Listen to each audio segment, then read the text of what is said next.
nagmamahalan.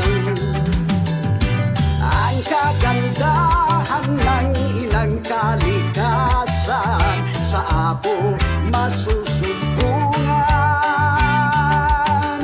Malamig na lawa na sadyang kailinis, kalinga sa uhaw na damdamin.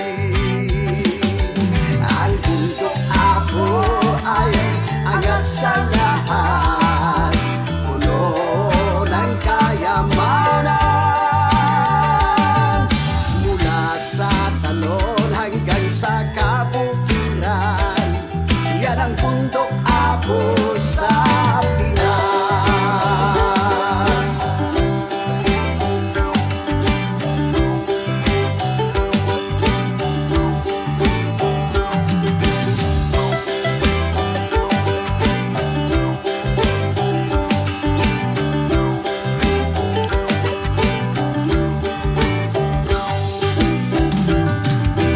Okay gandang pagmasdan ng bundok Apo, tahanan ng mga diwata. Nagyayakap ang mga puno'y makikita, ginhawa